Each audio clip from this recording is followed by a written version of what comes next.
welcome again to our Parenting Talk series. This is our fourth interview with the subject expert. And as you know, these are 30-minute interview with subject expert on everything that we need as parenting for helping us out. And we understand how busy parents can be, so we pre-record these and you can watch it whenever you like. In addition, we do summarize these with bullet points on our blog, so you can take a look at that. If you just don't have that 30 minutes to watch the video, you can jump ahead and skip. And like everything else, Little Monkey is just here to really help the parents out, to give you guys informed information so you can make the right decision for your family and for your kid, from our child-friendly facilities in our directory to these 30-minute interview. So today we invited Yvonne Becher from the Child Development Center. Now, Yvonne is the Chief Executive and Director of Learning at the center. And the topic today that we're focusing on is a serious one, where as we know, the pandemic has been, I mean, if you haven't been living on a rock, it's been around. And what we really want to know is, how has the pandemic's effect on our child's growth and development? So Yvonne today is gonna help, give us a little insight and what things to really look out for. And I think this is really trying time, especially for parents having to do everything, but at the same time, very concerned about their children's well-being. So Yvonne, thank you so much for joining us today. My pleasure. Thank you for inviting me. You're welcome. Can you just give us a little background on yourself? Sure. I've been in Hong Kong for a long time. My now graduating university children were born here, so it gives you a bit of an idea and a bit beyond that. And my background is in psychology. I'm actually trained in clinical as well as educational and developmental psychology. So a little bit of an unusual hybrid, but I use it to my advantage, so that, I get the best of both worlds. So I do have insight into the educational needs of children, the developmental spectrum of the whole lifespan, and the clinical side gives me a lot of tools and ammunition to deal maybe with the parent issues, and the adult sort of side of things. So my interest has always been with children with special needs, making sure that they develop as they should and could. And that includes, to me, anything that you can set up to optimize that development, including especially play, and using play to the advantage. And play is not a luxury, it's an essential in development. So that's why I'm emphasizing that. So I'm happy to share my expertise. Give us a little bit background about the CDC, we call it here, because, when my child was first born, the first thing we did was took him to the MCHC, because that was what the hospital told us to do, and that's what we went. And then since then, we had the vaccination there, and they also started doing, I guess, like starting 1 year old, testing them out and making sure our child is developing correctly, not just physically, but also I remember my daughter, they'll give her some blocks to see if she can stack them and things like that, and asking us questions like about her speech. So what's the difference between that and the CDC? CDC started about over 40 years ago, and it started with a need. That need came from that children whose development wasn't as typical as expected, or parents had worries about their children, especially non-Cantonese speaking children and families. There was a need that there was nowhere to go to. So that's where the CDC started. And we've come a long way from being non-Cantonese speaking, because actually at the moment we have English and Chinese speaking services. And we're a little bit different from the MCHCs, that they provide what the government does provide in a good way, a lot of surveillance, right? They make sure you're on track, the children are on track, their health is on track, development is on track. Now, what happens if there is a worry or, things are not on track? So that's when the MCHC probably refers to other government services. And when that service is a government service, typically it's for free or for low fee, but sometimes also there's a long wait list. Yeah. And that's where it comes in, also where the CDC comes in and gives that, sort of more here and now service, as well as not just the surveillance and the checking and the assessment, but taking it to the next step, and that's the intervention. And one thing we know about early childhood is you can't intervene actually early enough. right? There's a lot of things we don't know, but one thing is early intervention is crucial. That's something that's come up now in the last 5 to 10 years. So we do provide that service of assessment, of intervention, maybe on an individual basis or on a group basis. As you can see in some of the pictures, we continued during COVID and the groups shrank. But in normal circumstances, they're no bigger than 10 people anyway, 10 children. So we had to be a little bit more, on the ingenious side, if you like, shrink the groups, go online. And it's difficult with children, especially if they have special needs. And sometimes we have children that even are only at risk or suspected, or where we can intervene early enough to prevent something going wrong developmentally or on the learning side. So there we specialize in the 0 to 6 year range, but we do go beyond. We have children probably upper primary age, and we actually see children for assessment up to 16. So anybody can, request that and have an inquiry. Doesn't need to have any referral from a doctor or any central. And then our services so try to fill that niche that the government often doesn't provide. So we have very specialized groups, maybe addressing attention or social skills, very sort of special, very, very special needs, special needs. And then we have general groups that just address the whole developmental spectrum: language, gross motor, fine motor development.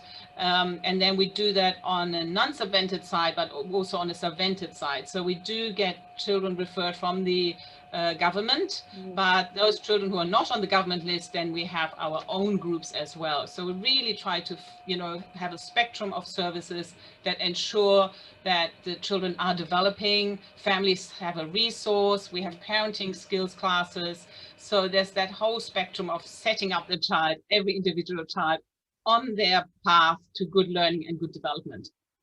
And I remember speaking to you about that. If a parent, let's say they were trying to go through the government website or the government side, and it's just not fast enough, they really need that and they go to you, but financially they might not be there.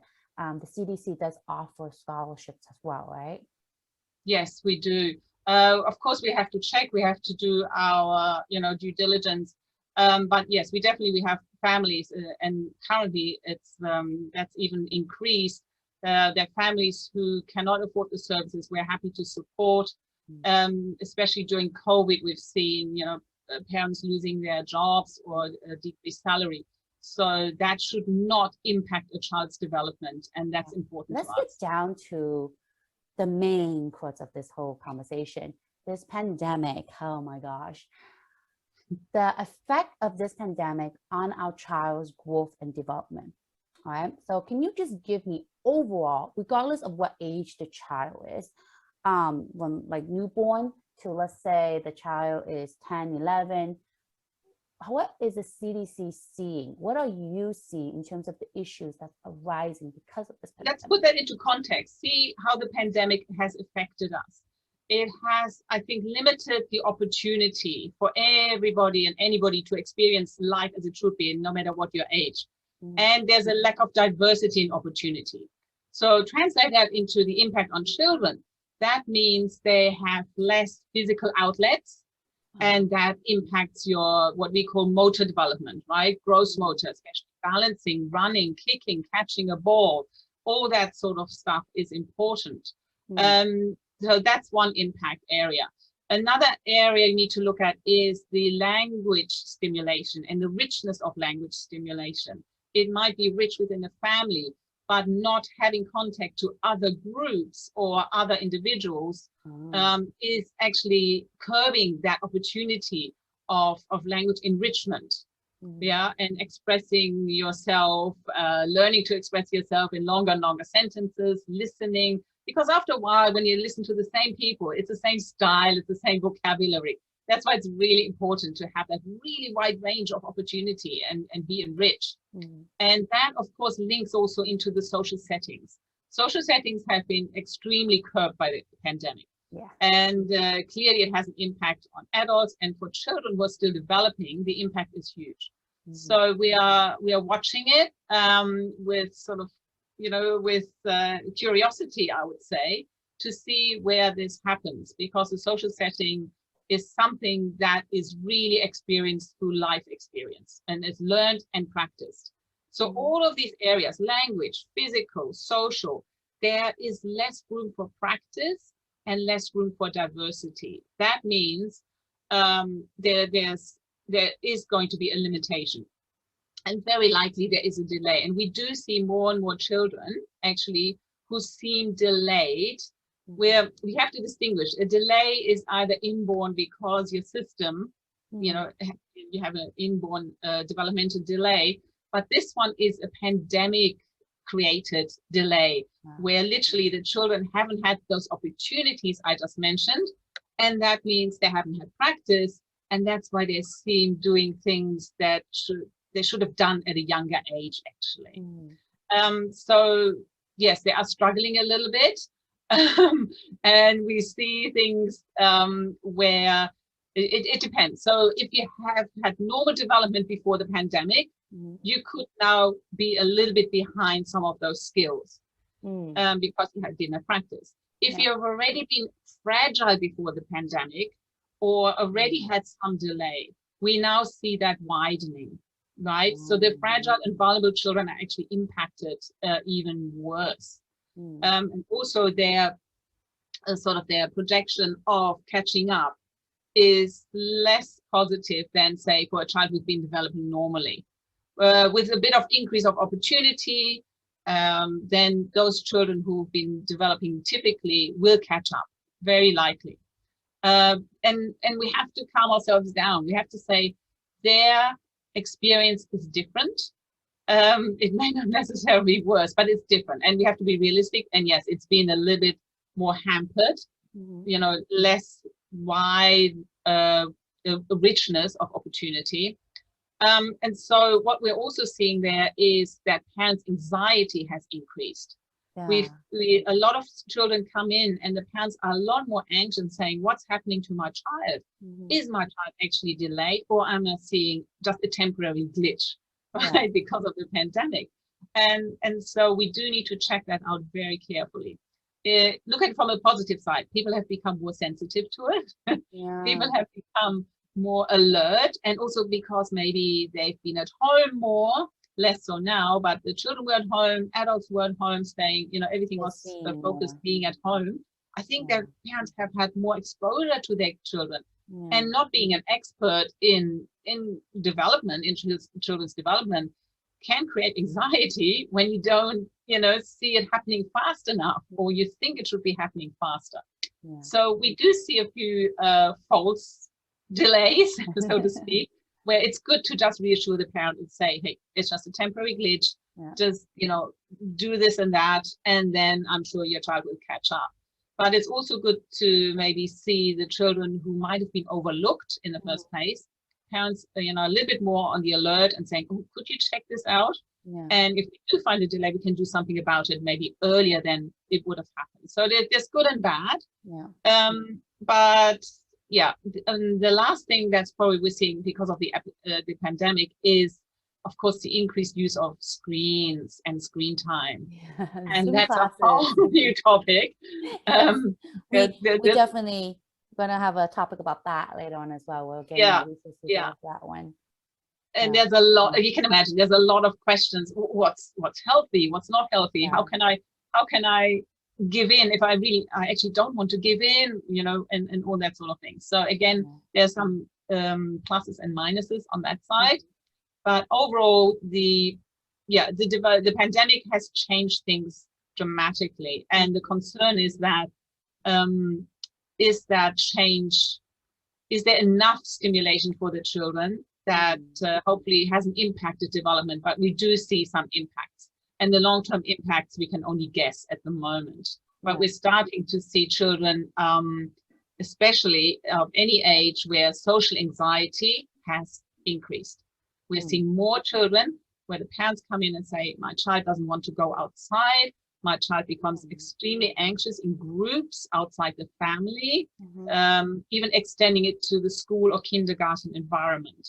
The extreme case, of course, being a selective mute, where the children will speak happily at home, but don't open up or even speak anywhere outside the home. There is a diagnosis for that, and we are actually seeing an increase in this already in the young children even. So that's young children you're talking about. Young children, kindergarten age, definitely more primary school age, kindergarten age, and as of late, extremely, we had a child coming in and not even, the other extreme form, sort of withdrawn. The child would not stop screaming, so anxious, and we have a few tricks up our sleeve, and nothing worked. Nothing worked. So we need to go step back and work with the parents now on that. Yeah, that breaks my heart when I hear that. That poor child, that poor parent. So I just want to break it down a little bit on the issues we're seeing, like just very simple, maybe 2 or 3 things. For those under 2 years old, what you're seeing, what about 2 to 6 year old where they're actually starting school or been in school, and now that with the whole school stopping, my kid is almost 5, so I had that stop on Zoom classes. I'm lucky I'm here to help her out. But, what are issues you're seeing they're facing going in and out of school? And of course, preteens as well. They're a little more hard hit because they have all those, especially the local preteens have a lot of those tests. Yeah.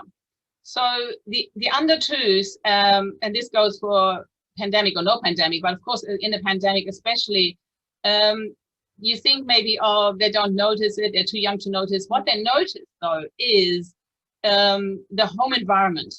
And we know these young children are very sensitive to what goes on in the home environment, the whole atmosphere, the tension, the stress. They do pick up on that. And of course, so that is sort of, we don't know that impact yet, but it could rub off in terms of being more anxiety prone, or, just being a bit more weary, or we don't know yet. We will find out in the next couple of years. Yeah, exactly. I mean, these kids have experienced nothing but pandemic. They think people with masks are the normal thing, right? Everybody. Yeah. Everybody was very confused on how my son can wear a mask. And I was like, well, he was born a week before the pandemic hit in January. Right.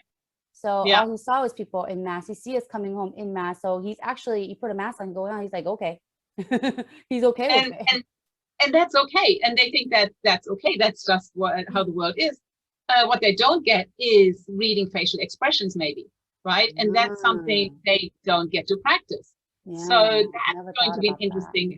We're going to watch that one from a psychology point of view. And the whole outdoor experience, even physically being in a big out space or being in a crowd of people, anything from physically navigating and maneuvering yourself in a crowd, especially in Hong Kong, to the social nuances, right? The physical distance, and it's going to be very interesting. So that's the under 2. So watch out for that home environment reaction to things. Got it. The 2 to 6, actually, they may have noticed the change, how kindergarten used to be, how school used to be, and now suddenly it's online and you're in small groups.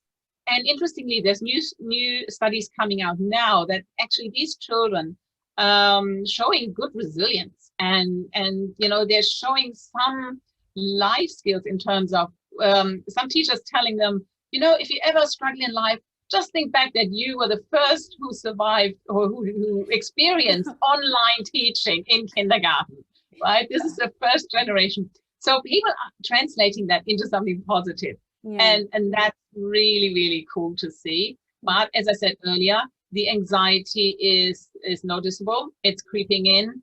The selective mutism thing that I mentioned earlier, there's definitely that side. And now going back to kindergarten, again, whoa, what's this? I've just gotten used to online. So this back and forth, this lack of routine is a little bit unsettling for some. So that's interesting. But anyway, I'll make a comment later on that as well. Just switching to preteens. So they of course, they're more aware what goes on, right? And there we have to be extremely careful what they hear and what they think about pandemics, because again, it can impact them, what they hear and what we actually observing. This is some studies already coming out. They're the ones who react with stress and anxiety because they think that, oh my goodness, somebody's going to die in my family any minute, and without a decent explanation, they have a lot of imagination. They hear bits and pieces, they put it together and come to the wrong conclusions. So we're seeing sleep deprivation or sleep disruptions that are on the increase, that sort of lack of confidence or more anxiety. At the same time, some teachers again commented that they've learned to be more perseverant. They're asking more for help because online, they're sitting at home. Teacher is way back somewhere else, and they've learned to ask for help. They sometimes learn to problem solve on their own in a better way. So interestingly, that's sort of a payoff here and there.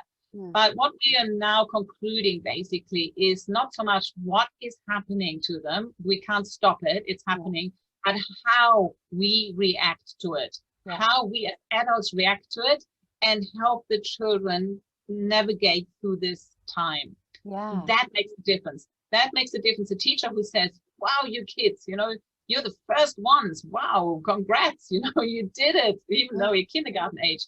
The teachers are saying, you're asking for help more. Thanks, that's a great thing to do. They're encouraging the kids to be positive, to be more resilient. The people, the adults, the parents or teachers stressing out about it are not helping the children, right? They're actually increasing that stress level, or they're not balancing out. They're not increasing the opportunities. That is going to be the detrimental for the children who are experiencing that lack of something when the adults are not helping them to get over it in a better way. So it's a crucial role for adults. We can't make it as it was before, but I think we need to be aware that we need to do something, and it needs to be positive, and it needs to be balanced in terms of opportunities and in terms of outlook, how we look at things. I think that's very key. And I also see on the CDC website, especially your YouTube channel, you have some videos to help out the adults, right? And how to navigate some of this. Yes. There's some learning, there's how to play with the kids. And I think these are really key. So I do have that in the contact us form. So I hope the parents can make use of that as well. So that we always like to ask our expert, what tips or advice would parents what would you give parents for looking out for when it comes to the children? So you gave some of that already previously when you said under 2, look out for this. But also, what tips and advice would you give to parents to deal with this? Because you mentioned one of it was how to deal with explaining to more preteens about what's happening and getting the over it. So just give us some under 2 to 6 preteens, just some bullet point advice for them on how to deal with this. And also, you mentioned a little bit, but let's just summarize it, what to look for specifically. So for the very young ones, the under 2, keep a good routine. That's really important. Keep a really balanced way of exposing them to opportunities, play opportunities, that is. The 2 to 6, again, you want to have a balance. Don't just focus on the academics. Focus on a balanced lifestyle, on learning life skills, if you like, fold t-shirts with them. It doesn't have to be worksheets all the time. Folding for sure. Giving chores, Exactly, giving chores, make it fun, do this, go outside, even though, with great precautions, it can be done. Stick to your own bike, don't touch anything else, it's doable, right? Or stick to your tricycle. It's Hong Kong summer, we're not out much, but if you can, take the opportunities. We're really lucky. Hong Kong's already one of the safest cities to very be lucky around. So I do encourage parents to start taking their kids out for sure. But I would say anything from 2 onwards, give them the opportunity to talk to you, listen to them, right, and reassure them. So there's 2 sides of things, isn't it? The development has to go on, we need to encourage it, but there's the mental health side, which we're all probably more concerned about, quite honestly. We know all the children have their marks have gotten, they're way down in their learning experience when they're at school age. That's already established worldwide. In Hong Kong, that could be a little bit detrimental because we know how anxious we are in Hong Kong to get those marks. And I think we need to learn to chill about that as well. That is key because I always ask the parents, which one's more important, the fact that get into the best college to get that career, or the fact Right. that your child had a happy childhood and grew up very happy. Yeah. Yeah. Yeah. Yes, okay. And then what about the preteens, or like, above 6? Definitely listen to them and listen for, don't listen for anxieties, but give them an outlet, join them, let them see what they enjoy and join them in it. Then maybe introduce something for variety, and give them that support and outlet, and but towards independence. Hey, you can do this on your own. You don't want them to become too dependent on you either, right? Because now you're around all the time. That would not be a good thing. So it's a fine line of also modeling and demonstrating, hey, you can have me time. And across all the ages, watch that screen time. It's not a babysitter. It's really, but it can be done in a sensible way. So definitely keep everything in balance. So yeah, one of the questions I had and was about children being at home for those who couldn't go out. If in case, pray that we never do this again, but in case we get another wave and the kids can't go out and the parents are struggling at home with them, and you know how small a Hong Kong apartment is. So I saw on your YouTube website there were some videos about that, like things to do at home with the kids. Will you guys be doing more of those? Because from our end, Little Monkey, we're trying to point parents to activities that they can do with kids as well, so to help them out, because if you can't go out, you just can't go out sometimes. Yeah, you have to be a little bit creative, right? And especially Hong Kong, yes, we do have that space limitation. But there are ways around it, and actually a lot of websites have come up that give parents ideas and on activities, on age appropriate play. So think about think about a range of things, right? Children drift towards what they want to do, what they're good at. Some are little reading bugs and they just want to read all day. Well, you need to get that one out of their seat and do something physical. You can build a den, right? You have a blanket, you put it over 2 chairs. There's your little den, and you can have tea parties in there. That's for the younger children. But there are good resources out there, and actually one that I can really recommend is one that's from Australia. It's called raisingchildren.net.au. And there you have all the different age groups. You have a lot of parenting tips. It's a great website that talks a lot about play, what's age appropriate, and then you just need to take any resource you have and downscale it to Hong Kong size. Yeah. Right? Yeah. I mean, sure. we if you can't go out, it's too hot, or even whatever. You can still do some physical activity by you have a sock ball, roll a sock into a ball, and then you shoot it into a bucket or onto a target of some sort, right? So there's your gross motor. It doesn't. I'm always off screen thinking.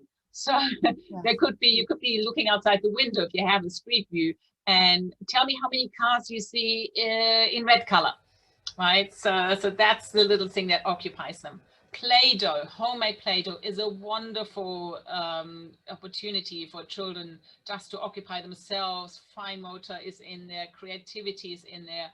So it really, everything and anything is okay and possible.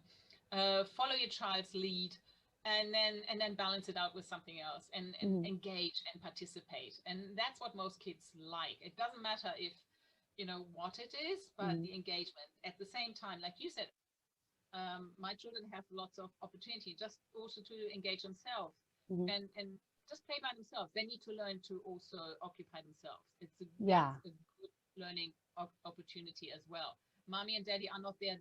They're doing the entertainment all day long. Or our auntie. Yes, that's something. You heard it from the expert, right? We don't always have to keep the kids busy. And that's something a lot of Hong Kong parents are pushing and making the helpers do as well. And I always tell my auntie, do your thing as long as he's safely in his enclosure, because we have to include him, or else he might, fly out the door somewhere.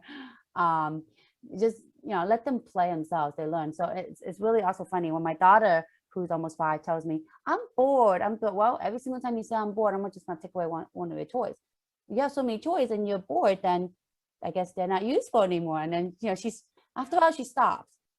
So that was a good way someone taught me. I tried it and it worked for me. So see if it works for your kid. So thank you for that.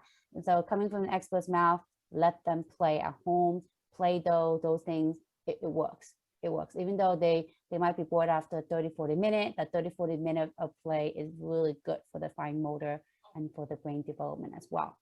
Yeah. That's right. And like I said, you let them play and be reasonable. Let them, you don't expect 2 hours. You have to be reasonable and say, yes, I do have to check in on them after 15, 20 minutes.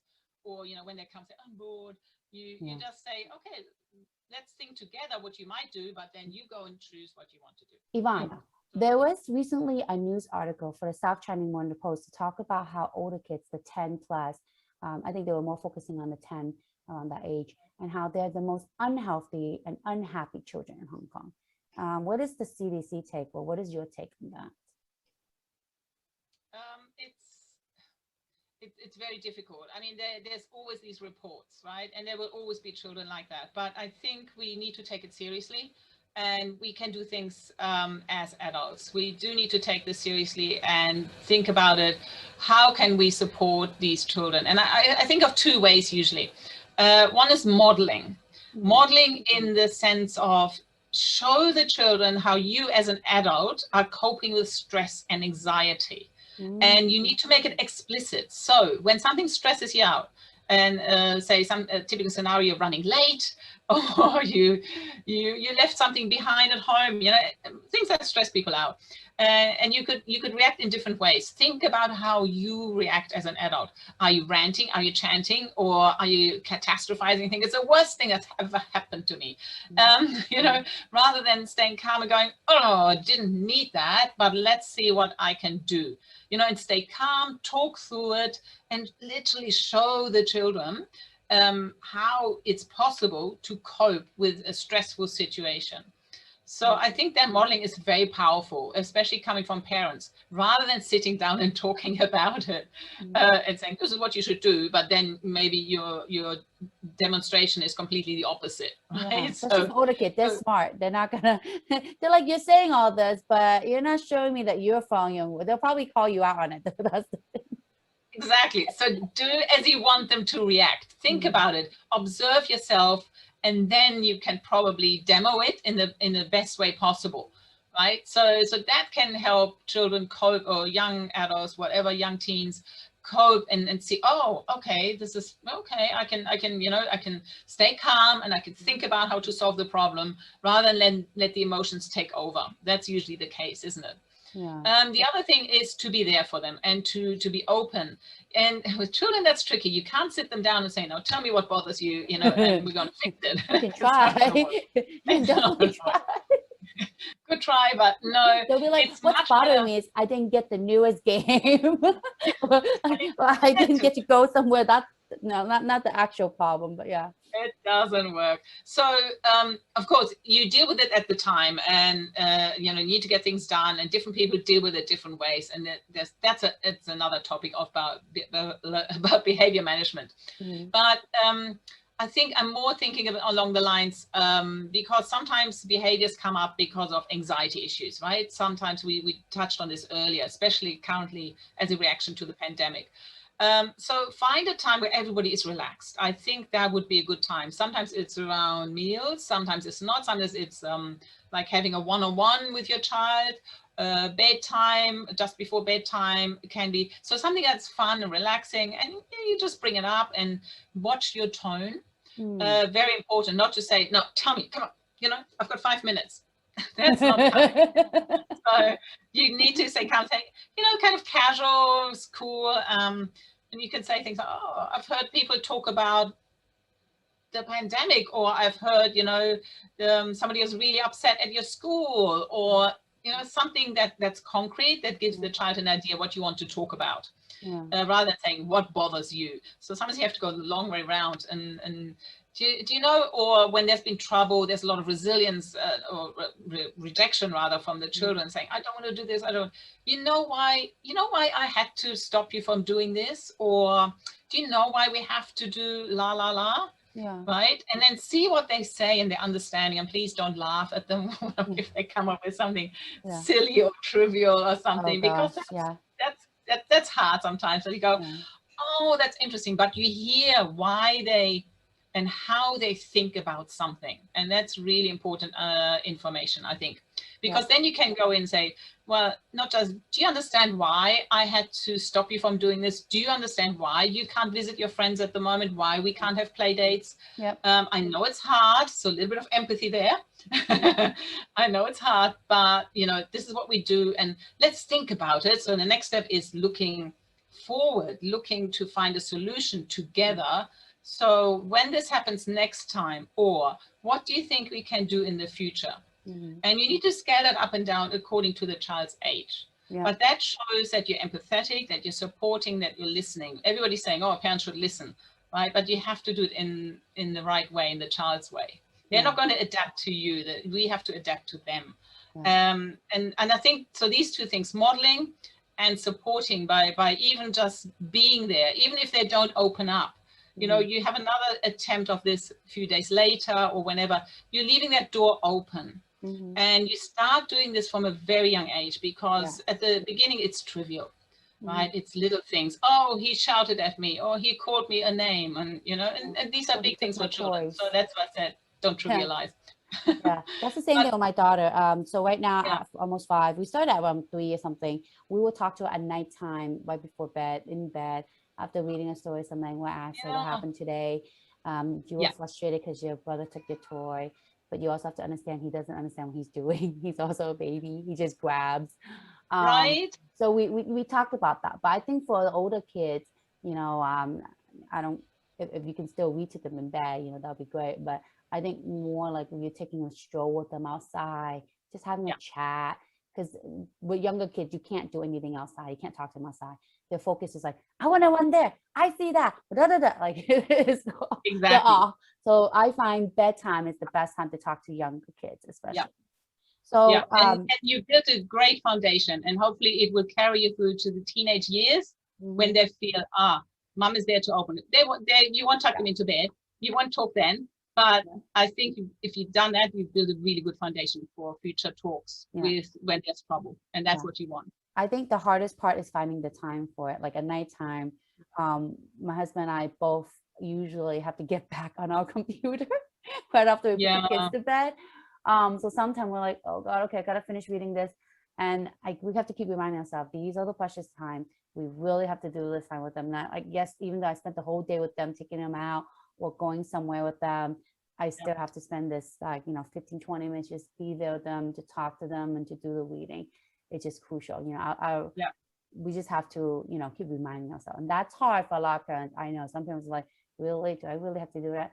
You know, it's up to you. If you want to build a relationship in the future, this is what you have to invest in now. This is the time. I know I know you just want to wind down, but think of it as an investment, and it's a good investment. It is. Yeah. Yvonne, thank you so much for this. This has been great, but I think we're past a 30-minute timeline as well. But it's been great, and we've learned so much. Most importantly, we learned where to get help from you if we have any question, right? And what the CDC does and how the CDC can help us out. So here's Yvonne's full information. We will have this also on our blog. So if anyone really need to assess this, feel free to go there, and we'll set this up to as well there. We hope at Little Monkey that these 30-minute interview with the subject expert is great for you. Again, please give us feedback. You like these, you don't like these, you want them longer, or whatever it is, give us feedback. Or if you want to run back for maybe a live session one time, you know, or you can ask your questions personally to her. That's something we can always set up as well.